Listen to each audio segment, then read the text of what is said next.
Rain hammered the windshield so hard that the road ahead looked like a river of shadows. Daniel Mercer tightened his grip on the steering wheel as the old farmhouse finally appeared through the storm. The porch light flickered weakly, barely visible behind the overgrown trees. He hadn't been here in 12 years. Not since the funeral. Not since the argument that split the family apart like cracked glass. And now, after all those years, one phone call had dragged him back. His father was dead. Again. At least that was how it felt. The first time Daniel lost him was when Arthur Mercer chose pride over family. The second time was when Daniel received a lawyer's letter saying the farmhouse had been left to him and him alone. The tires crunched against wet gravel. Beside him, his wife Claire stared silently out the window. "You don't have to do this tonight," she said softly. Daniel laughed bitterly. "If I don't do it tonight, I never will." In the back seat, their 10-year-old daughter Lily slept curled beneath a blanket, unaware that her parents were driving into the middle of a war nobody had spoken about for years. Daniel stepped out into the freezing rain. The farmhouse looked smaller than he remembered. The white paint had peeled away in long strips. Parts of the porch sagged dangerously. One upstairs window was cracked. Yet the place still carried the same suffocating feeling always had. Like the house remembered everything. He climbed the porch steps. The door creaked open before he could knock. His younger brother Evan stood there. Older now. Harder. His eyes narrowed instantly. "You came." Daniel swallowed. "I had a right to." Evan's jaw tightened. "You lost that right years ago." The smell of coffee and smoke drifted through the house. Somewhere deep inside, an old clock ticked loudly. Daniel stepped forward. Evan didn't move. For several seconds, neither brother spoke. Then Claire appeared beside Daniel. "We're not here to fight," she said carefully. Evan looked past them toward the car. "You brought your kid?" "She's family." Evan scoffed quietly. "Funny, didn't stop you from leaving yours behind." The words hit like a punch. Claire immediately touched Daniel's arm, but he pulled away. "I came because Dad left me the house," Daniel said coldly. "Not because I wanted memories." Evan stared at him with something darker than anger. "You think this is about the house?" Thunder shook the windows. Daniel pushed past him and entered. The farmhouse looked frozen in time. Same wooden walls. Same faded photographs. Same smell of pine wood and dust. Even the old radio still sat near the fireplace. Only one thing had changed. Their father's chair was empty. Daniel stopped breathing for a second. Every childhood memory rushed back at once. Arthur Mercer, sitting in that chair after long days in the fields. Arthur teaching them how to carve wood. Arthur shouting. Arthur drinking. Arthur breaking plates against walls. Arthur crying when he thought nobody could hear. Families remember the good things loudly, but the bad things survive longer. Claire guided Lily inside once the girl woke up. Lily looked around curiously.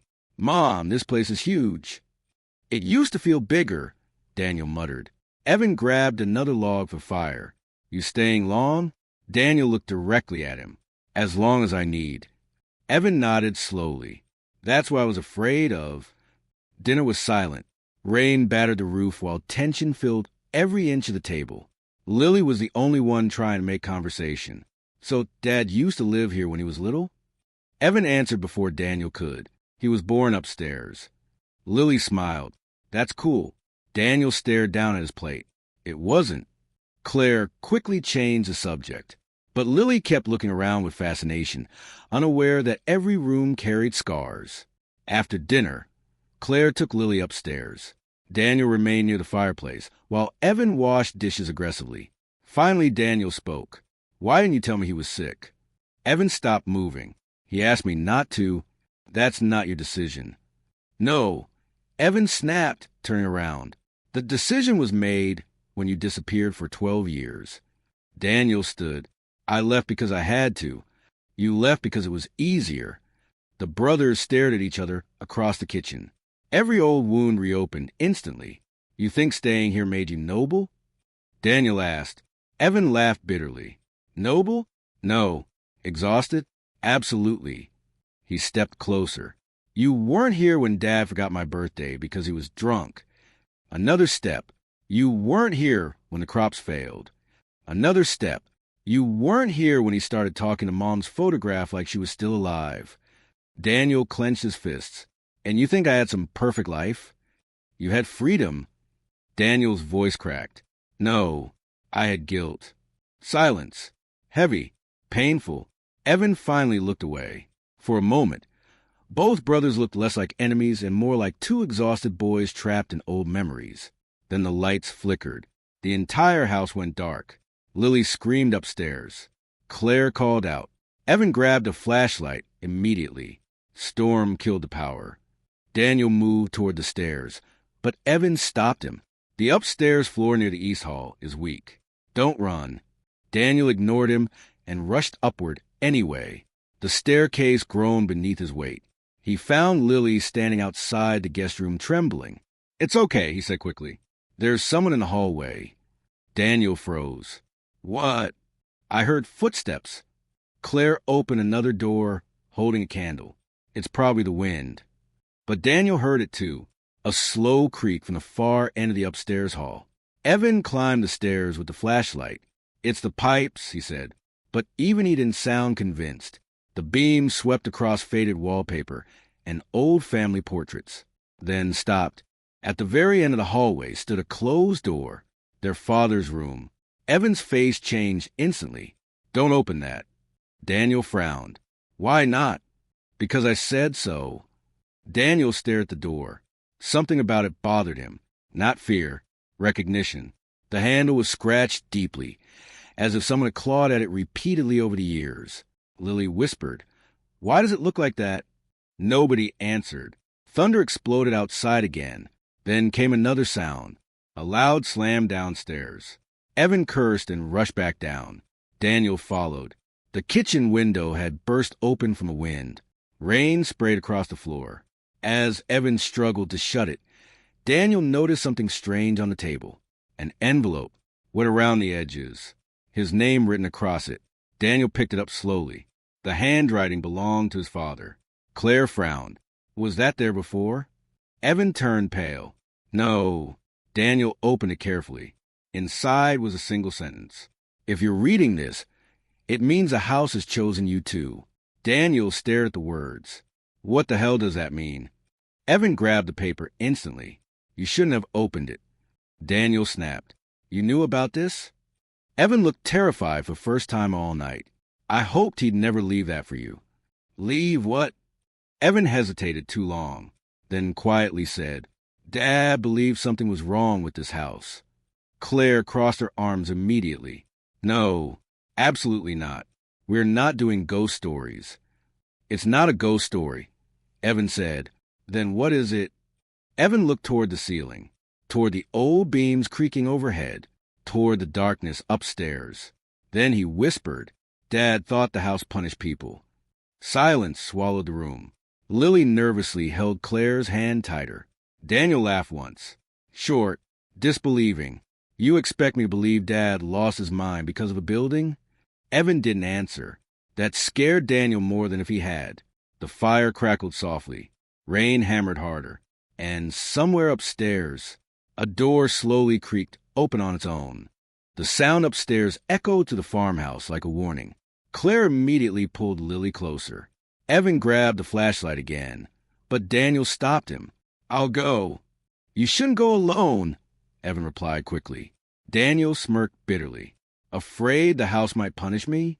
Evan didn't smile back. That's exactly what I'm afraid of. The hallway upstairs felt colder than before. The storm outside rattled the windows while the flashlight beam cut through the darkness. Daniel moved slowly toward the open door at the end of the hall, their father's room. The door swayed slightly as if someone had just entered. Daniel pushed it wider. The smell hit him first. Old paper. Dust. Something faintly metallic. The room was untouched. Arthur Mercer's coat still hung beside the closet. His glasses rested near the bed. A pocket watch sat on the nightstand frozen at 3:17. Claire stepped into the doorway behind him. This feels wrong. Daniel barely heard her. He was staring at the walls. Dozens of sentences had been carved into the wood. Tiny marks, repeated over and over. She doesn't forgive. Claire's face drained of color. Oh my God! Evan lowered his eyes. I tried painting over them once, he admitted quietly. They came back. Daniel turned sharply. Enough. But his voice lacked confidence. Lily peeked around Claire's side. Who's she? Nobody answered. Daniel walked deeper into the room. The floor creaked beneath him. Then he noticed something under the bed. A wooden box. He pulled it out carefully. Locked. Evan immediately stepped forward. Don't open that tonight. Daniel stood. You keep saying things like that. Start explaining. Evan rubbed his face tiredly. Dad changed after Mom died. That's not news. No, I mean really changed. Lightning flashed outside. Evan continued. He started hearing noises at night. Said the house talked to him. Claire sighed. He was grieving. That's what I thought too. Evan pointed toward the carved walls. Then those started appearing. Daniel looked again at the scratches. They were too deep to be accidental, almost desperate. You carved them yourself? Daniel asked. Evan looked insulted. You think I'd do this to myself? Daniel didn't answer, because suddenly he wasn't sure. The flashlight flickered once, then died. Darkness swallowed the room instantly. Lily whimpered. Claire cursed under her breath. And then, footsteps, directly above them. Everyone froze. There's no third floor, Claire whispered. The footsteps continued slowly overhead. Heavy, measured, walking from one end of the ceiling to the other. Daniel felt every hair rise on his arms. Evan spoke softly. Now you understand why I never left. Daniel turned toward him. That makes no sense. I stayed because Dad begged me to. The footsteps stopped. Complete silence followed. Then came 3 knocks. Directly above Daniel's head. Knock, knock, knock. Lily started crying. Claire picked her up immediately. That's enough. We are leaving. But before anyone moved, the lights suddenly came back on. The room looked normal again. Too normal. Almost embarrassing. Daniel laughed nervously. Old houses make noise. Evan stared at him. Keep telling yourself that. Back downstairs. Claire packed bags immediately. We're going to a motel. Daniel shook his head. No. She turned sharply. You heard those sounds. So what? The house is old. Claire lowered her voice. Daniel, your brother is terrified. That doesn't mean I should be. But deep down, he already was. Evan poured himself coffee with shaking hands. Dad used to say the house feeds on pride. Daniel rolled his eyes. There it is again. You want the truth? Evan snapped. Fine. He slammed his cup onto the counter. Every person who tried claiming this house lost something. Claire stared at him. What are you talking about? Evan pointed toward the living room wall. There used to be another photograph there. Daniel looked. A lighter square marked where a frame had once hung. Our grandfather. Evan said quietly. He built this place. Daniel remembered him vaguely. A stern man with cold eyes. Evan continued. He told Dad something before he died. Daniel crossed his arms. Let me guess. The house is cursed. No. Evan's expression darkened. He said the house watches what kind of man lives inside it. Thunder growled outside again. Claire looked exhausted. This family needs therapy, not ghost stories. Lily tugged Daniel's sleeve. Dad, can we leave? Daniel looked at her frightened face. For a second, he almost agreed. Then his pride spoke first. No. Claire stared at him in disbelief. Daniel stood taller. This is my home now. The words landed heavily in the room. Evan slowly closed his eyes, like someone hearing a death sentence. You shouldn't have said that. Daniel scoffed. Why? Because the house might hear me? Evan whispered. It always does. That night, nobody slept well. Claire stayed beside Lily in the guest room. Evan remained downstairs near the fireplace with a shotgun across his lap. Daniel lay awake in his childhood bedroom staring at the cracked ceiling. The storm finally faded after midnight, but the silence felt worse. Every creak sounded deliberate. Every shadow looked alive. At 2:11 a.m., Daniel heard whispering. Very faint. A woman's voice. He sat up instantly. The whisper came again. Somewhere down the hallway. He opened his bedroom door slowly. Darkness stretched across the corridor. Then he saw it, a figure standing near the staircase. Tall, still, facing away from him. Daniel's throat tightened. "Evan." No response. The figure slowly tilted its head sideways. Impossible angles. Daniel stepped backward instinctively. The hallway light flickered. For half a second, the figure disappeared, then reappeared closer. Daniel slammed his bedroom door shut.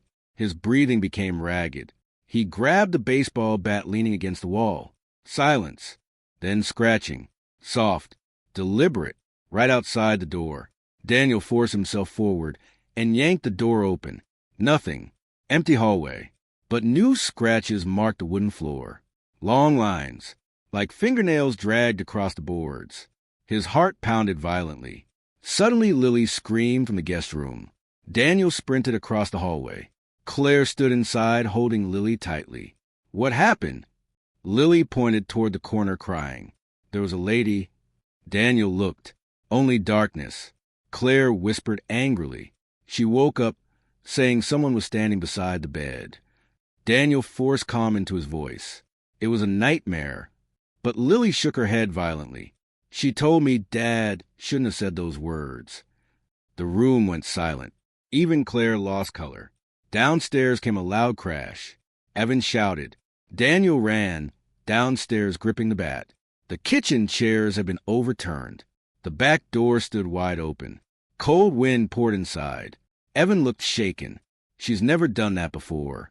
Daniel snapped. "Stop talking like that." Evan pointed toward the muddy floor. Footprints. Bare human footprints. Leading inside the house. Not out. Claire covered Lily's eyes instantly. Daniel followed the footprints slowly. They crossed the kitchen, passed through the hallway, and stopped directly in front of the basement door. Everyone stared. The basement knob moved slightly on its own, then stopped. Evan whispered. Dad locked it before he died. Daniel looked at him carefully. "What's down there?" Evan hesitated. Finally he answered. "That's where Mom died." The entire house suddenly groaned loudly, as if reacting to the sentence itself. Lily burst into tears again. Claire looked at Daniel with absolute certainty. "We are leaving. Right now." Daniel wanted to agree. Every instinct screamed at him to take his family and run. But another feeling was growing stronger. Anger. Because fear felt too much like surrender. He grabbed the basement key, hanging near the door. Evan stepped forward instantly. "Don't." Daniel stared directly at him. "You said this house punishes pride?" The old key trembled in his hand. "Well, tomorrow morning we'll prove this place is nothing but rotten wood and old memories." Then he unlocked the basement door, and from the darkness below, something breathed back. The sound from the basement did not resemble an animal. It was slower, heavier, like lungs struggling after years underground. Claire immediately backed away, carrying Lily. "No." Her voice trembled. Daniel closed the door. But Daniel stood frozen at the top of the basement stairs.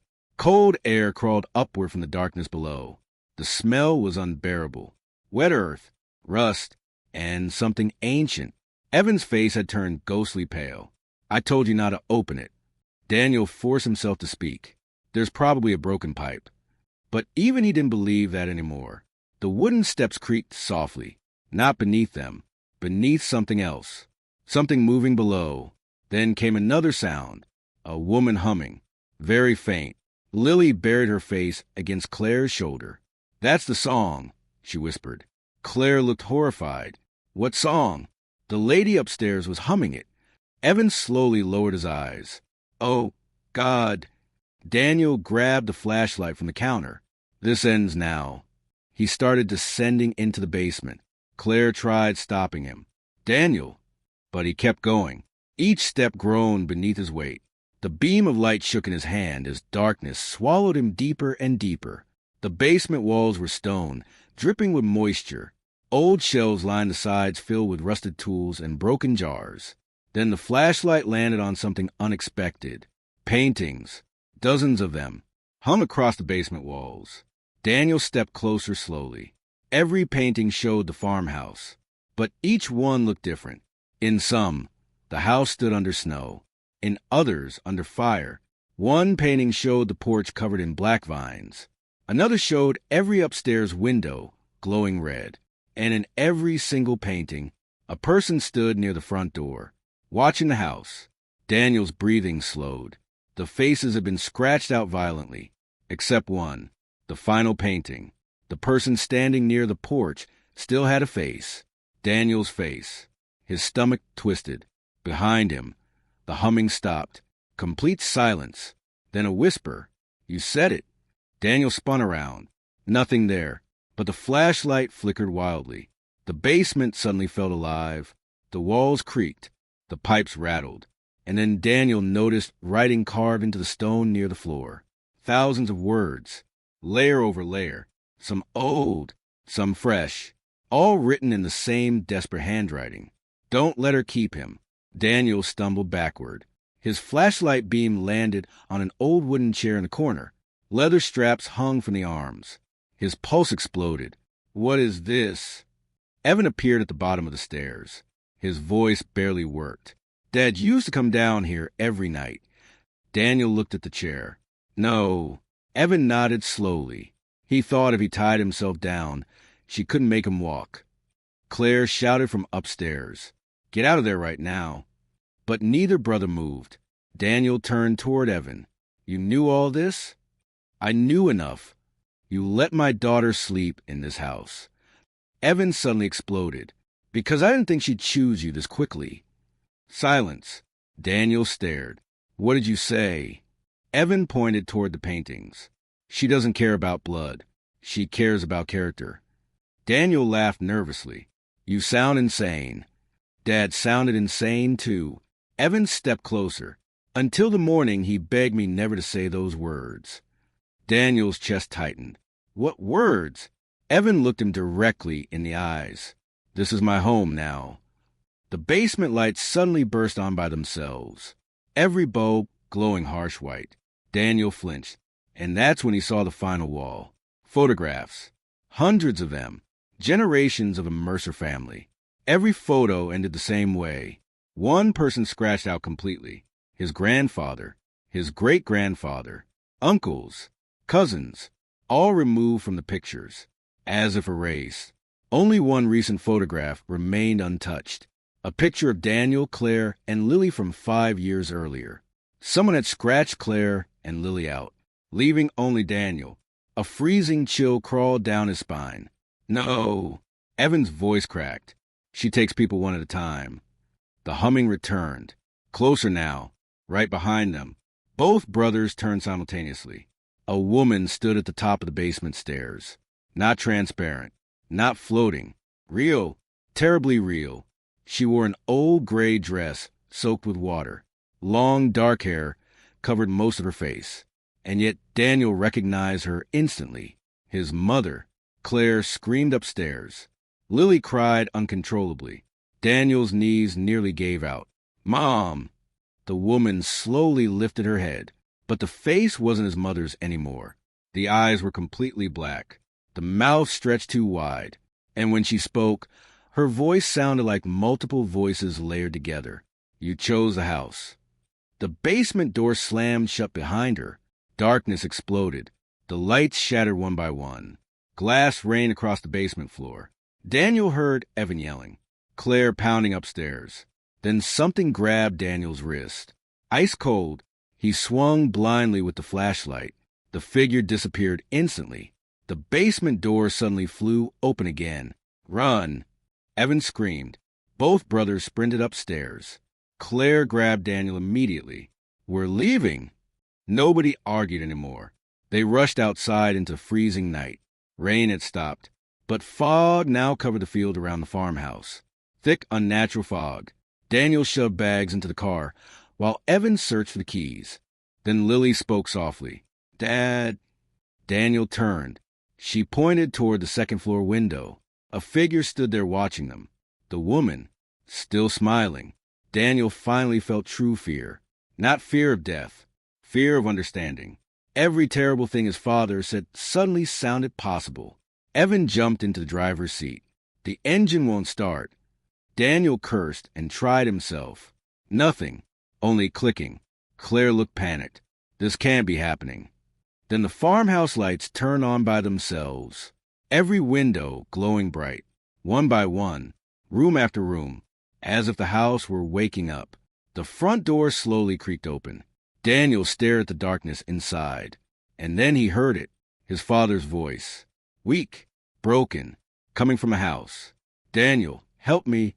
Claire grabbed him instantly. "No." But Daniel was already moving toward the porch, because beneath the fear, beneath the horror, one terrible realization had begun tearing through him. His father had never been trying to keep the family trapped. He had been trying to keep something else trapped instead. Daniel stopped at the front door, breathing hard. The darkness inside seemed endless. Behind him, Evan shouted, "If you go back in there, she'll never let you leave." Daniel looked toward the second-floor window again. The figure was gone. Then came another sound from inside the house. Lily's voice. "Dad, help?" Claire's face drained white instantly. Lily was standing beside her outside, which meant the voice inside the house was not Lily. Daniel finally understood why his father carved those desperate warnings into the walls. The house did not haunt people. It learned them, copied them, used them, and the moment Daniel declared the farmhouse belonged to him, the house chose him as its next keeper. The porch light flickered once. Then a final sentence appeared slowly across the fog front window, written from the inside by an invisible hand. "Now you understand." And for the first time since arriving at the farmhouse, Daniel regretted every single word he had spoken.